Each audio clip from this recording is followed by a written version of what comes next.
auxílio no momento oportuno. Cristo, nos dias de sua vida terrestre, dirigiu preces e súplicas com forte clamor e lágrimas. Aquele que era capaz de salvá-lo da morte e foi atendido por causa da sua entrega a Deus. Mesmo sendo filho, aprendeu o que significa obediência a Deus, por aquilo que ele sofreu. Mas na consumação da sua vida, tornou-se causa de salvação eterna para todos os que lhe obedecem. Palavra do Senhor.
Paixão de Nosso Senhor Jesus Cristo, segundo João.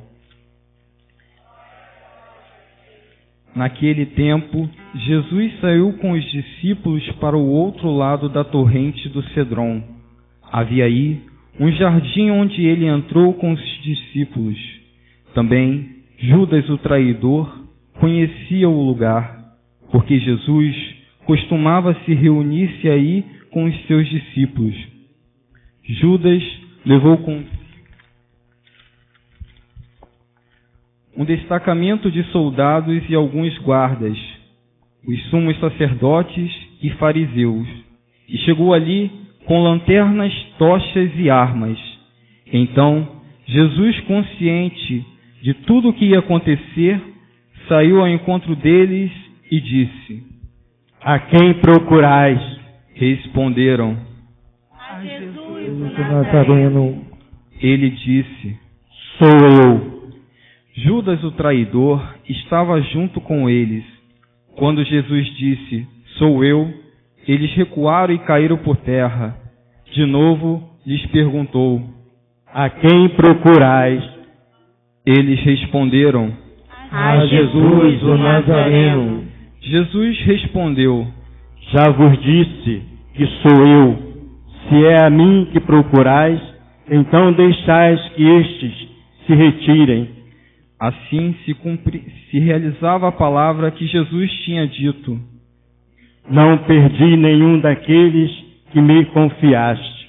Simão Pedro, que trazia uma espada consigo, puxou ela e feriu o servo do sumo sacerdote, cortando-lhe a orelha direita. O nome do servo era Malco. Então Jesus disse a Pedro: Guarda a tua espada na bainha. Não vou beber o cálice que o meu pai me deu? Então os soldados, os comandantes e os guardas dos judeus prenderam Jesus e o amarraram. Conduziram-no primeiro a Anás, que era o sogro de Caifás, o sumo sacerdote daquele ano. Foi Caifás que deu aos judeus o conselho: é preferível que um só morra pelo povo. Simão Pedro e um outro discípulo seguiam Jesus. Esse discípulo era conhecido do sumo sacerdote e entrou com Jesus no pátio do sumo sacerdote.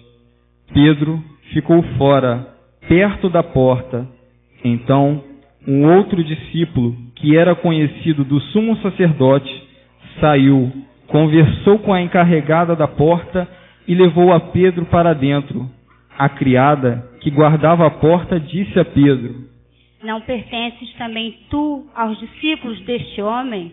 Ele respondeu: não. Os empregados e os guardas fizeram uma fogueira e estavam se aquecendo, pois fazia frio.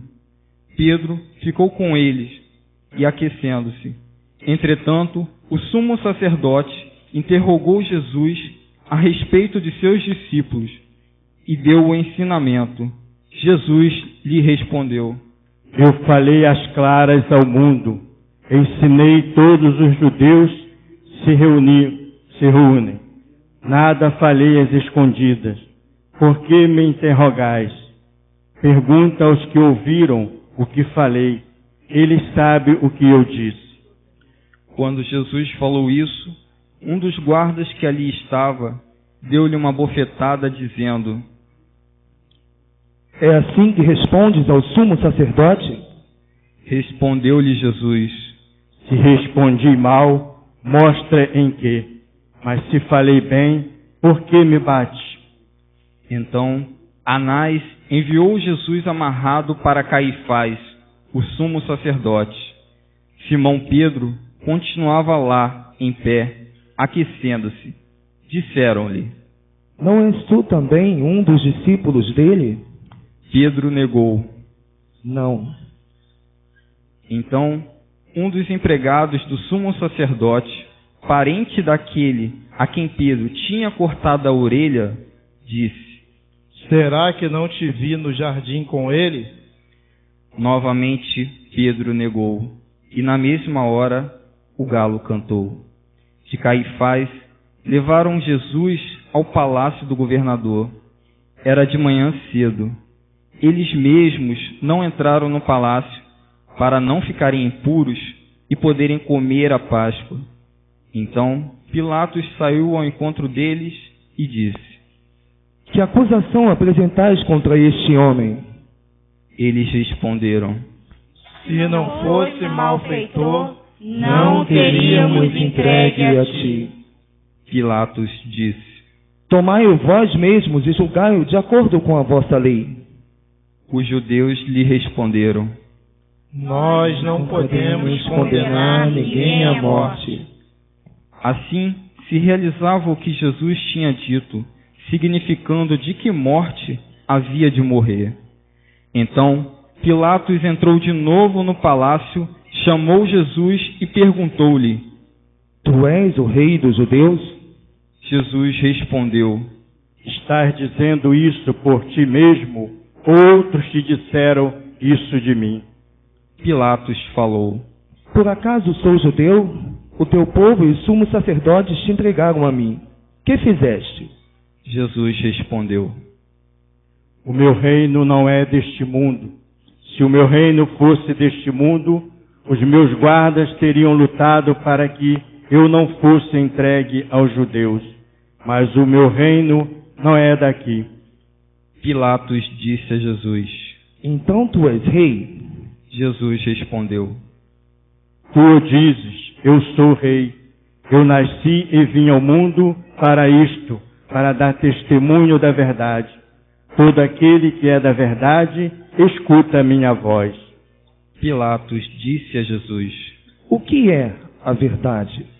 Ao dizer isso, Pilatos saiu ao encontro dos judeus e disse-lhes: eu não encontro nenhuma culpa nele, mas existe entre vós um costume que pela Páscoa eu vos solte um preso. Quereis que vos solte o rei dos judeus? Então começaram a gritar de novo: este não, mas Barrabás. Barrabás era um bandido. Então Pilatos mandou flagelar Jesus. Os soldados teceram uma coroa de espinhos e a colocaram na cabeça de Jesus. Vestiram-no com um manto vermelho, aproximavam-se dele e diziam: Viva o Rei dos Judeus! E davam-lhe bofetadas. Pilatos saiu de novo e disse aos judeus: Olhai, eu o trago aqui fora, diante de vós, para que saibais que não encontro nele crime algum. Então Jesus veio para fora, trazendo a coroa de espinhos e um manto vermelho. Pilato disse-lhes: Eis o homem. Quando viram Jesus, os sumos sacerdotes e os guardas começaram a gritar: Crucifica-o! Crucifica-o! Pilatos respondeu: Levai-o vós mesmos para o crucificar, pois eu não encontro nele crime algum. Os judeus responderam: Nós temos uma lei, e segundo essa lei, ele deve morrer, porque se fez filho de Deus. Ao ouvir estas palavras, Pilatos ficou ainda com mais medo. Entrou outra vez no palácio e perguntou a Jesus: De onde és tu? Jesus ficou calado. Então Pilatos disse: Não me respondes? Não sabe que tenho autoridade para te soltar e autoridade para te crucificar? Jesus respondeu: Tu não terias autoridades algumas sobre mim se ela não te fosse dada do alto. Quem me entregou a ti, portanto, tem culpa maior. Por causa disso, Pilatos procurava soltar Jesus, mas os judeus gritavam: Se soltas este homem, não és amigo de César. Todo aquele que se faz rei, declara-se contra César. Ouvindo essas palavras, Pilatos levou Jesus para fora e sentou-se no tribunal, no lugar chamado Pavimento, em hebraico, Gábata. Era o dia da preparação da Páscoa. Por volta do meio-dia, Pilatos disse aos judeus: Eis o vosso rei. Eles, porém, gritavam: Fora, fora, crucifica-o. Pilatos disse: Hei de crucificar o vosso rei? Os sumos sacerdotes responderam: Não temos outro rei senão César. Então Pilatos entregou Jesus para ser crucificado, e eles o levaram. Jesus tomou a cruz sobre si e saiu para o lugar chamado Calvário, em hebraico, Gólgota. Ali o crucificaram com outros dois, um de cada lado, e Jesus no meio. Pilatos mandou ainda escrever um letreiro e colocá-lo na cruz. Nele estava escrito: Jesus o Nazareno, o Rei dos Judeus. Muitos judeus puderam ver o letreiro, porque o lugar em que Jesus foi crucificado ficava perto da cidade. O letreiro estava escrito em hebraico, latim e grego. Então, os sumos sacerdotes dos judeus disseram a Pilatos: Não escrevas o Rei dos Judeus, mas sim o que ele disse: Eu sou o Rei dos Judeus. Pilatos respondeu: O que escrevi está escrito. Depois que o crucificaram Jesus, os soldados repartiram a sua roupa em 4 partes, uma parte para cada soldado. Quanto à túnica, esta era de tecido sem costura, em peça única de alto a baixo. Disseram então entre si: Não vamos dividir a túnica, tiremos a sorte para ver de quem será. Assim se cumpria a escritura que diz: Reparti entre si as minhas vestes, e lançaram sorte sobre a minha túnica. Assim procederam os soldados. Perto da cruz de Jesus estavam de pé a sua mãe, a irmã de sua mãe, Maria de Cleofas, e Maria Madalena. Jesus, ao ver sua mãe e ao lado dela o discípulo que ele o amava, disse à mãe: Mulher, este é o teu filho. Depois disse ao discípulo: Esta é a tua mãe. Dessa hora em diante, O discípulo o acolheu consigo. Depois disso, Jesus, sabendo que tudo estava consumado e para que a Escritura se cumprisse até o fim, disse: Tenho sede. Havia ali uma jarra cheia de vinagre. Amarraram numa vara de esponja embebida de vinagre e levaram-no à boca de Jesus. Ele tomou o vinagre e disse: Tudo está consumado. E, inclinando a cabeça, entregou o seu espírito.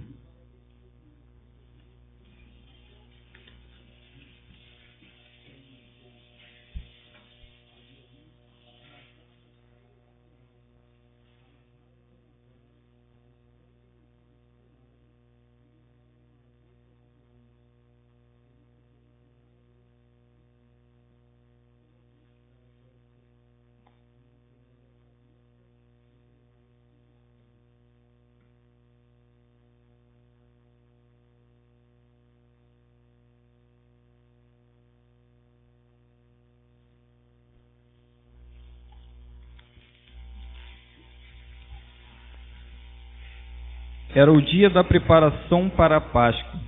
Os judeus queriam evitar que os corpos ficassem na cruz durante o sábado, porque aquele sábado era dia de festa solene. Então, pediram a Pilatos que mandassem quebrar as pernas dos crucificados e o tirassem da cruz.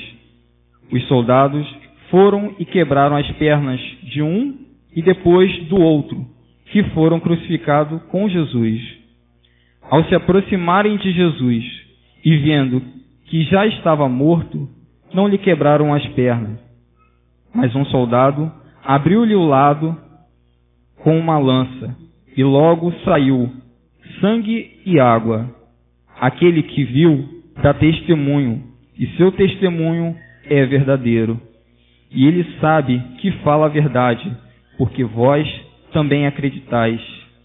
Isso aconteceu para que se cumprisse a Escritura que diz: não quebrarão nenhum dos seus ossos. E outra Escritura ainda diz: olharão para aquele que o transpassaram. Depois disso, José de Arimateia, que era o discípulo de Jesus, mas às escondidas por medo de judeus, pediu a Pilatos para tirar o corpo de Jesus. Pilatos consentiu. Então, José veio tirar o corpo de Jesus. Chegou também Nicodemos, o mesmo que antes tinha ido à noite encontrar com Jesus. Levou uns 30 quilos de perfume feito de mirra e aloés. Então, tomaram o corpo de Jesus e envolveram-no com aromas em faixas de linho, como os judeus costumavam sepultar. No lugar onde Jesus foi crucificado, havia um jardim, e no jardim um túmulo novo, onde ainda ninguém tinha sido sepultado. Por causa da preparação da Páscoa, e como o túmulo estava perto, foi ali que colocaram Jesus. Palavra da salvação. Glória a vós, Senhor.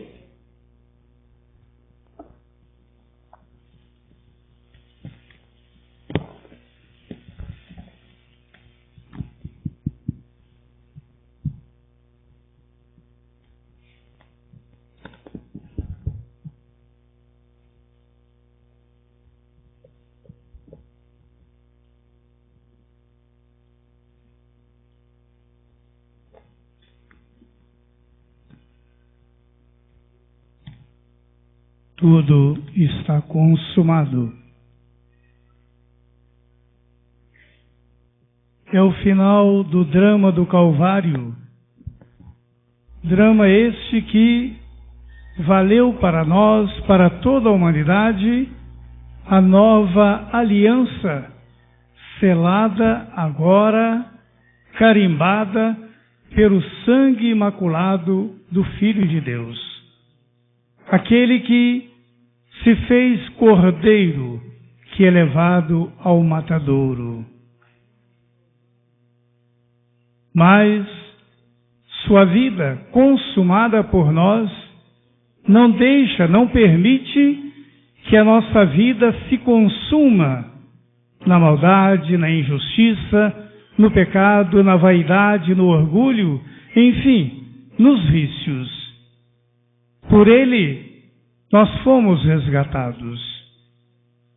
Aquele que se fez servo, obediente até a morte, resgata agora a humanidade, pela afeição, pelo carinho que tinha pelo Deus, seu Pai.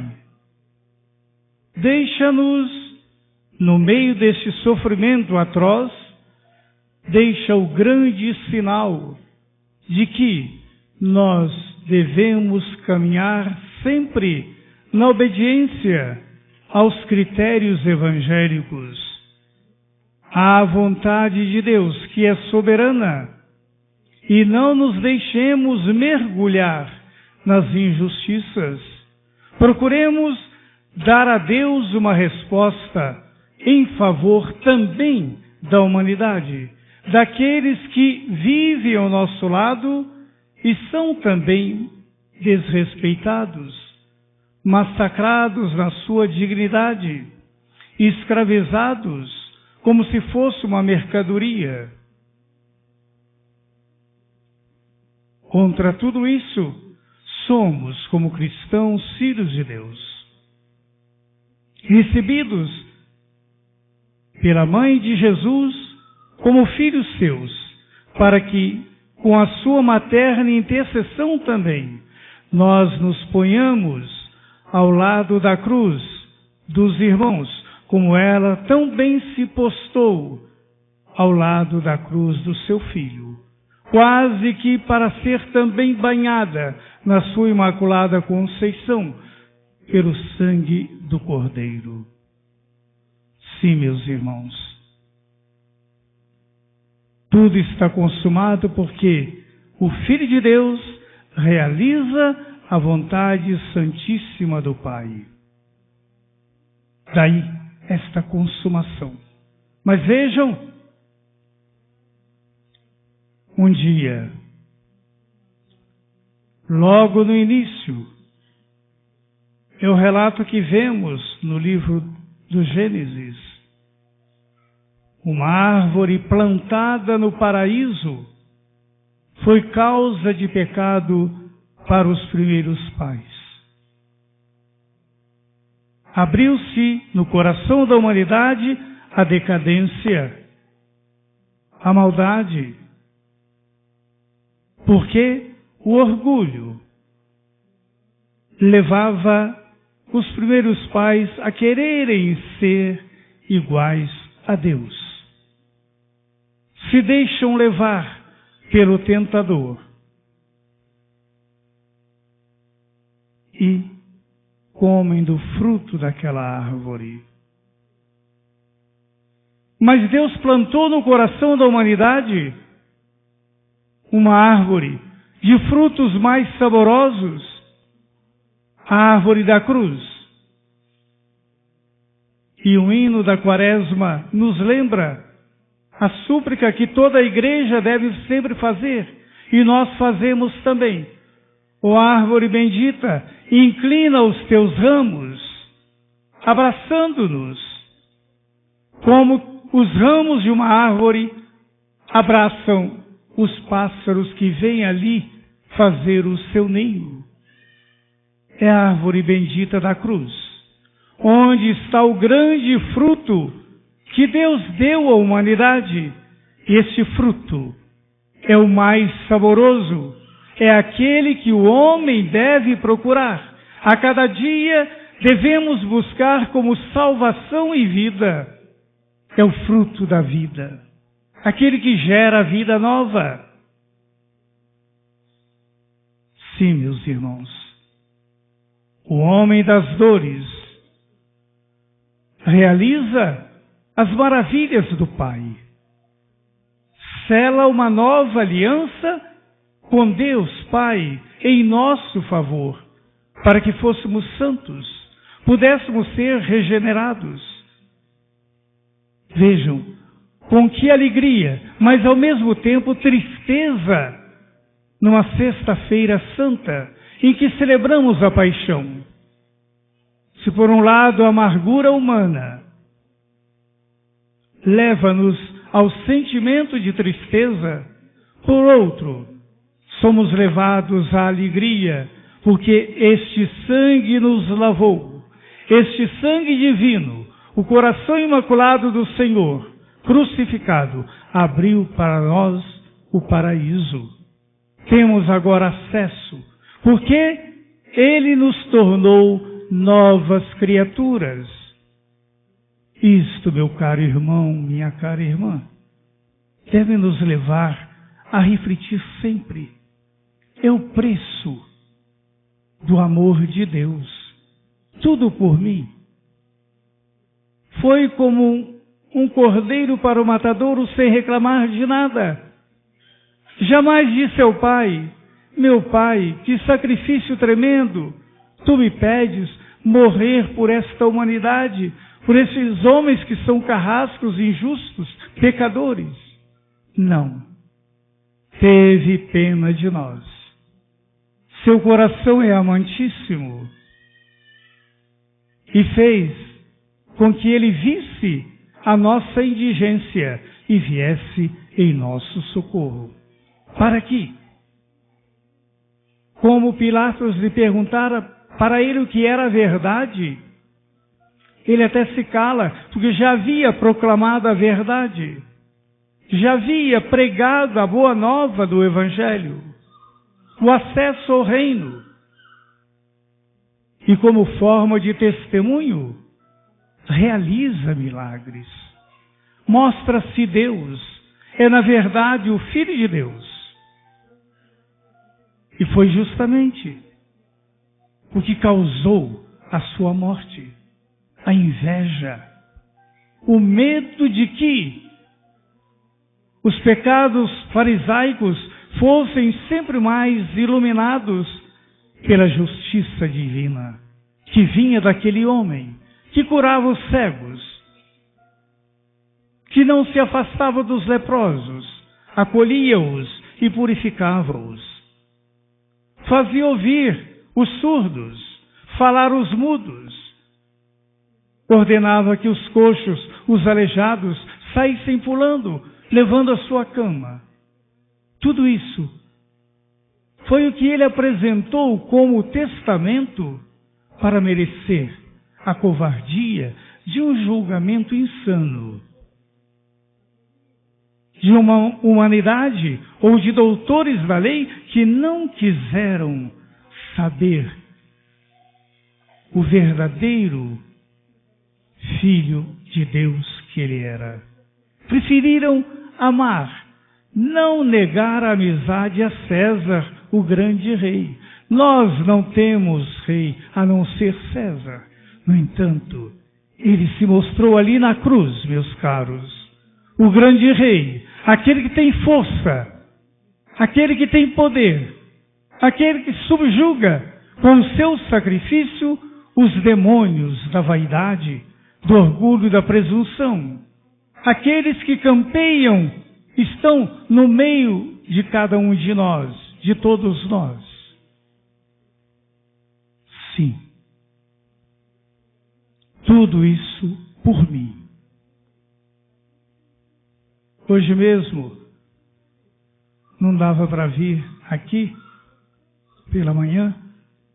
Depois de terminadas as orações, eu fui lá para a igreja de São José e sentei lá diante do Santíssimo. Adorei, rezei o terço também, contemplando os mistérios da dor. E em cada mistério eu refletia o mistério de cada um de nós, da vida de sofrimento de tantos pobres deserdados, das coroas de espinhos que às vezes o meu pecado, e quase sempre sim, coloca também em cima de um irmão, coroando-o de misérias. A cruz pesada. Não bastassem aquelas da indigência, da falta de alimento, de algo mais sóbrio para a sua vida, às vezes eu imponho o peso da calúnia, da mentira, desprezando-o. Sim, meus caros, sacrifício por nós, o Filho de Deus, renovou assim no seu sangue a nova aliança. Se lembram daquele fato da Sagrada Escritura? Padre Alain ontem lembrou também. O sangue do Cordeiro na saída do Egito, Deus ordenara a Moisés que fizesse com que o povo, ao sacrificar o Cordeiro para a Páscoa, assinalasse os portais, os umbrais das casas, com o sinal. E o anjo exterminador passaria ali e salvaria. São João Crisóstomo pergunta: o sangue do Cordeiro poderia salvar Moisés? Claro que não. Era a antecipação do sangue imaculado do Cordeiro que ia libertar toda a humanidade, as casas de cada um de nós. Era apenas uma figura. É belíssimo este pensamento de São João Crisóstomo, boca de ouro, trazendo essa reflexão para nós. E como não bastasse, meus caros, aquele episódio que nós acabamos de ouvir, logo no finalzinho da leitura da Paixão, um soldado crava a lança no peito de Jesus. Escorre sangue e água. Lembra São João Crisóstomo? Água. Lembra-nos o batismo, o sangue, a Eucaristia. A purificação que nós devemos ter sempre pela unção de Deus para viver da Eucaristia. Jesus, o Cordeiro Imaculado, que antes da sua paixão, desse supremo sacrifício que nós celebramos agora, antes se preocupou em deixar-nos a alegria da sua presença. Isto é o meu corpo, que é dado por vós. Este cálice é aliança no meu sangue. Fazei em nome de mim todas as vezes. É a Eucaristia que nutre a Igreja, nutre a cada um de nós. A celebramos todos os dias, principalmente nos domingos e festas, com todo o ornato. Por quê? É a comunhão no sangue e no corpo imaculado de Jesus, que na cruz se deu a cada um de nós pela nossa salvação. E continua São João Crisóstomo, quis copiá-lo para me ajudar nesta homilia. Um dia, Deus, ao criar a companheira de Adão, Eva, deu-lhe um sono profundo e arrancou uma das suas costelas, e dessa costela fez a mulher. Do coração aberto de Cristo nasceu a Igreja. Daquele lado aberto, logo na costela, ao derramar sangue e água, nasce a Igreja, que abraça todos nós, que é sinal da presença da Trindade Santa no meio dos homens. Quanto temos para agradecer, meus caros. Quanto nós temos que louvar e bendizer a Deus, ajoelhados aos pés da cruz nesta tarde, pedindo, suplicando, continue a ter piedade de nós, Nós cremos que esta redenção, trazida pelo teu sacrifício, nos purificou e sempre nos vai purificar. Por isso, meus caros, é sinal também de presença desta igreja espalhada no mundo, mas congregada em um só Deus, como um só rebanho e um só pastor. E um dia será mais ainda. Nós hoje também, num gesto de piedade, não comoção, num gesto de entrega e partilha, nós vamos ajudar também na conservação dos lugares santos. Vamos ajudar com as nossas colaborações materiais, além das orações, para cuidar da Basílica do Santo Sepulcro. Foi lá que aconteceu a minha redenção. Foi lá que eu fui lavado no sangue do Cordeiro. Não o Cordeiro imolado para ser comido na Páscoa, mas o Cordeiro imaculado, o Filho de Deus, cuja Páscoa está sempre sendo realizada nos nossos altares. Vamos também cuidar do local onde tudo começou, a Basílica de Belém, onde naquela gruta fria nascera o Filho de Deus, da Virgem Puríssima, sob os cuidados também de José, que aceita ser o seu pai adotivo. Ali começou a humanidade a ser envolvida no grande mistério do amor de Deus. Como Deus, Pai, fez com que seu Filho se rebaixasse até a nossa humanidade, assumindo o nosso corpo humano, menos o pecado, para que nós pudéssemos, pelas suas palavras, pelos seus gestos, viver a santidade, que agora tem o seu cume lá no Calvário, onde todos nós devemos nessa tarde nos sentir presentes ali, debaixo da cruz, suplicando ao Senhor: banhe o meu coração, a minha vida, purifica a minha existência, para que eu seja mais feliz e torne os outros mais felizes. Seja mais santo e torne a igreja muito mais santa.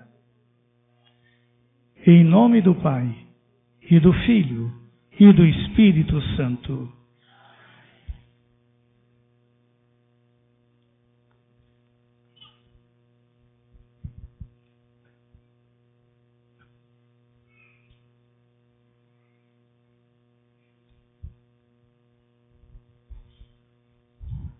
Agora a igreja faz a oração universal. Ficamos de pé. A igreja do mundo inteiro, a igreja católica, faz uma série de intercessões pelos que creem, pelos que não creem, pelos catecúmenos, pela igreja, pelos governos públicos. Ao convite do diácono, ajoelhemo-nos e levantemo-nos. Por favor, somente aqueles que puderem, ok? Idosos, pessoas com alguma deficiência ou com alguma impossibilidade não estão obrigados a isso, ok?